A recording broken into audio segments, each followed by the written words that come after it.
Crise do governo israelense, inclusive com a possibilidade de desmantelamento do gabinete de guerra, um dos ministros mais populares indo contra o Benjamin Netanyahu publicamente e até mesmo a possibilidade de renúncia e eventualmente uma prisão de Benjamin Netanyahu.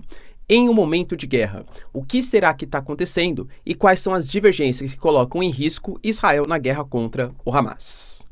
Falar um pouquinho também, pessoal, sobre as novas táticas de batalha da Ucrânia, inclusive com Zelensky negando o cessar-fogo proposto pelo Macron, a Ucrânia atacando novamente a Crimeia e o comprometimento de uma parte importante da Rússia desde o início da guerra contra a Ucrânia. A gente fala de mais de 20%, ou pelo menos cerca de 20%. Para finalizar, pessoal, falar um pouquinho também sobre a Geórgia, que tem a sua presidente vetando a lei dos agentes estrangeiros, e por que isso vem causando manifestações gigantescas no país, e sendo mais um sintoma da guerra híbrida entre Ocidente e Oriente, agora na região do Cáucaso. Se vocês querem entender um pouco mais sobre esses assuntos, e muito mais também sobre geografia, geopolítica, atualidades, política, polêmicas, enfim, tudo para você se manter sempre bem atualizado, já se inscreve no canal, deixa seu like, compartilha esse vídeo, que eu, professor Ricardo, conto muito com a sua ajuda. Belezinha? Para quem não me segue no Instagram, @prof_Ricardo Marcílio, e caso você queira ter acesso à plataforma mais completinha, tá? De geografia, geopolítica, atualidades, e de todas as ciências humanas, que era a plataforma Esfera, você vai ter aulas completinhas ali comigo, temas muito mais bem desenvolvidos, aulas de história, enfim, você tem vários planos ali, tá? Se você quiser só geopolítica e geografia, se você quiser todas as ciências humanas, tudo que for mais adequado para você, para o seu conhecimento geral, para o seu concurso ou até mesmo para o seu vestibular. Tamo junto, pessoal? Então, link na descrição e aproveitem, cupom Esfera10, vai acabar, hein, pessoal, tá? Esfera 10 tá acabando, inclusive. Então, bora lá pro vídeo, pessoal, que tem assunto bem importante aí pra gente discutir. Um dos assuntos que mais, claro, chama atenção é esse racha que acontece hoje dentro do governo Benjamin Netanyahu. Na verdade, foi um governo que já se formou com grandes dificuldades.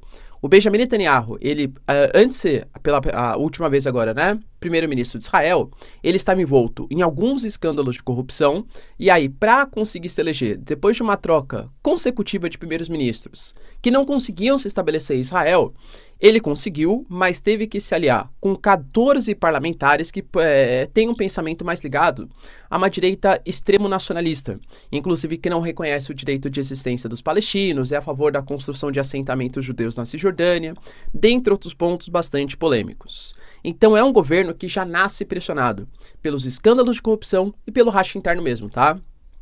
Porque, de novo, se eles apoiaram o Benjamin Netanyahu, é óbvio que eles vão exigir alguns tipos de políticas públicas adequadas para continuar com aquele apoio, né? Para piorar a situação para Israel, ainda está envolto num conflito. E convenhamos que Israel não pode se dar o luxo de ter algum tipo de conflito interno e externo, porque está cercado de vários inimigos. Pô, galera, você pega o eixo da resistência, como eles se autodenominam, estão esperando qualquer momento de fragilidade interna para ameaçar, inclusive, né, uma possível falta de coesão nacional para ameaçar. Tanto que, por exemplo, a própria questão da reforma judicial, que inclusive tem aula, tá completinha na plataforma, que acontece em Israel, é um dos pontos polêmicos. A gente teve, por exemplo, militares israelenses que estavam se negando a fazer treinamento e até mesmo o transporte do Benjamin Netanyahu por considerar que a reforma judicial acaba com a democracia no país. Então, é um momento de falta de coesão nacional. Pós-guerra entre Israel e Hamas, ali na faixa de Gaza, a situação ela complicou ainda mais. Por exemplo, a gente tem o Benny Gantz, que é um dos caras mais importantes do chamado gabinete de crise, o gabinete de guerra de Israel, colocando que se Israel não apresentar, o Benjamin Netanyahu não apresentar uma proposta eficiente até o dia 8 de junho, cara, convenhamos, 2 semaninhas, 3 semaninhas, tá quase acabando o prazo, ele vai simplesmente abandonar o governo e vai fazer parte do governo, vai apoiar um outro primeiro-ministro que consiga resolver as necessidades de Israel. E aí, quando ele pede para resolver, galera, são coisas bem polêmicas, tá? Ele fala, por exemplo, sobre a eliminação do Hamas, a volta dos reféns, um governo em Gaza, como que vai ser esse governo, a volta da população vivendo no norte de Israel, porque hoje, como você tem ali um conflito com o Hezbollah, grande parte da população que vive no norte de Israel teve que ser deslocada pelos ataques que acontecem entre Hezbollah e Israel, e a possibilidade de uma normalização com a Arábia Saudita. Galera, são 5 pontos que, desculpa, mas é muito difícil que consigam ser resolvidos em questão de 2 ou 3 semanas. Então, é uma pressão grande, de novo, de um dos principais ministros que formam o gabinete de guerra de Israel. Para piorar a situação, o Gallant, por exemplo, responsável pela defesa de Israel, ele se mostrou publicamente, inclusive, contrário ao governo Benjamin Netanyahu. Lembrando que o Gallant, ele já é um pouco polêmico em relação ao Netanyahu. Por quê? Quando rolou a reforma judicial, ele, mesmo como ministro israelense, ele se mostrou contrário a essa reforma. Ele foi afastado do governo, só que como ele é muito popular frente à população, até mais que o Benjamin Netanyahu, o governo trouxe ele de volta, mas com algumas ressalvas. Agora, na guerra, claro que ele não vai ser afastado. Mas o Gallant, a gente teve até, por exemplo, o portal pessoal Israel Today, colocando uma fotinho do Netanyahu e o Gallant olhando para lados opostos, colocando, não é assim que se conduz uma guerra.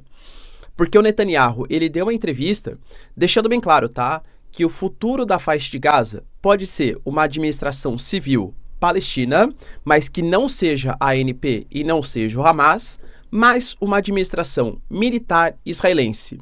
O Gallant falou, isso não é possível. A gente tem que ter outro plano que não seja uma administração militar israelense.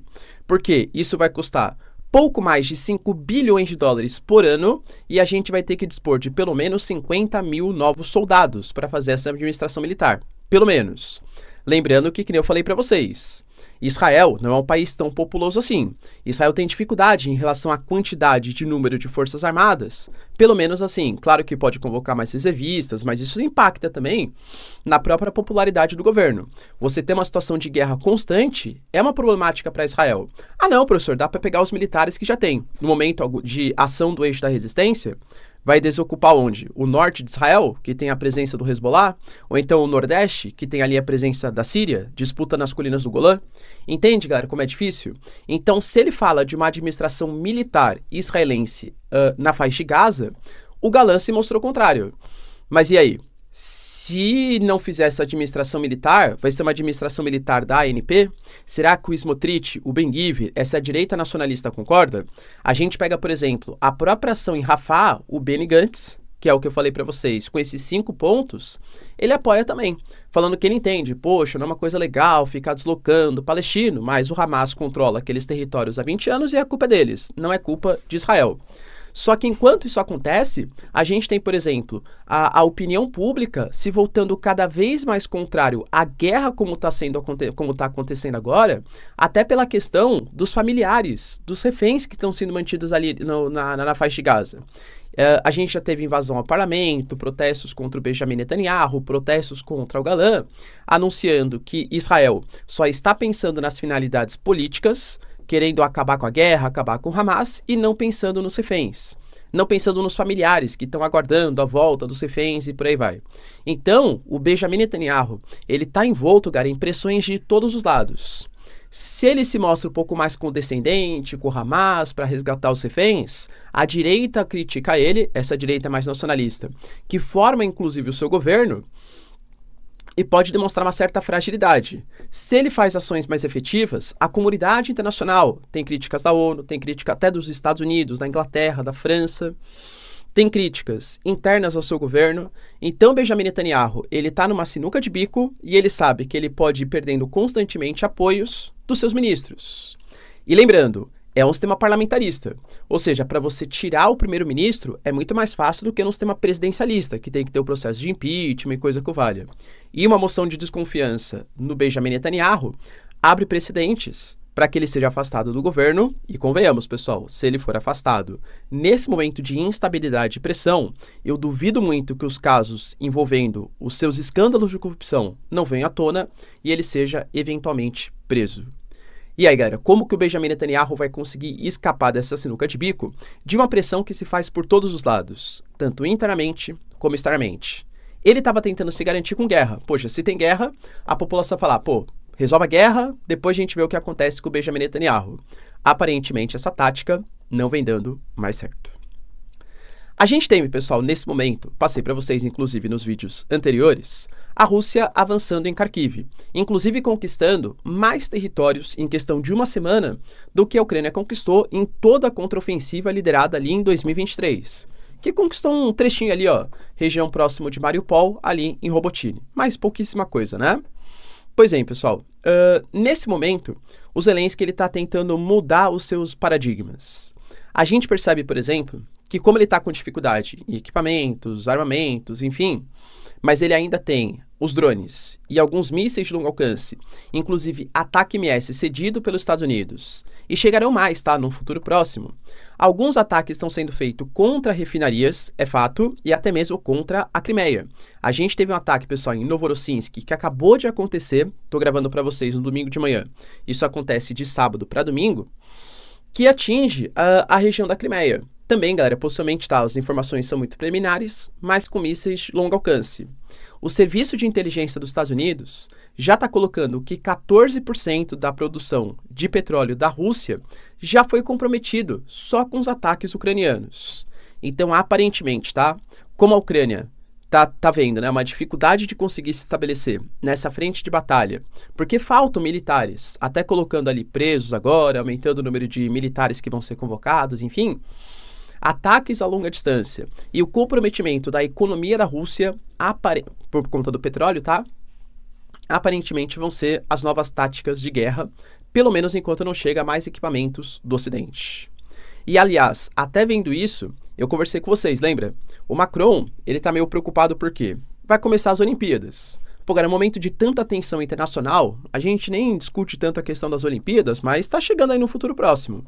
O Macron conversou com Xi Jinping, que conversou com Putin, sobre a possibilidade de um cessar-fogo durante as Olimpíadas. Galera, a Olimpíada, teoricamente, é um momento de paz, um momento de celebração entre povos, entre nações e por aí vai.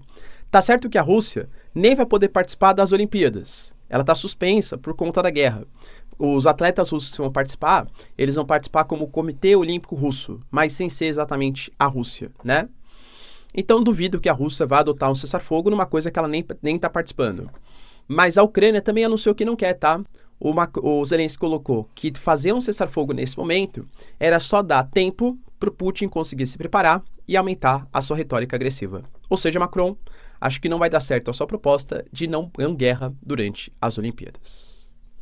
E para finalizar, pessoal, a gente falou aqui também no passado recente que a Geórgia, país importante ali do Cáucaso, região abaixo da Rússia, estava numa polêmica envolvendo uma chamada Lei dos Agentes Estrangeiros. A ideia é que qualquer tipo de organização não governamental, qualquer tipo de empresa, inclusive mídia, que tenha financiamento estrangeiro acima de 20%, vai ser considerado um agente estrangeiro. E vão ter algumas atuações, algumas legislações especiais, porque considera que essa ONG, com essa mídia, que essa empresa, poderia representar não os interesses nacionais, mas muito mais os interesses internacionais. Professor, acho legal, né? Porque quando você tem noção de quem está financiando o veículo de comunicação, você pode ter ideia, ou a empresa, ou a ONG, você pode ter ideia de quais são os seus reais interesses.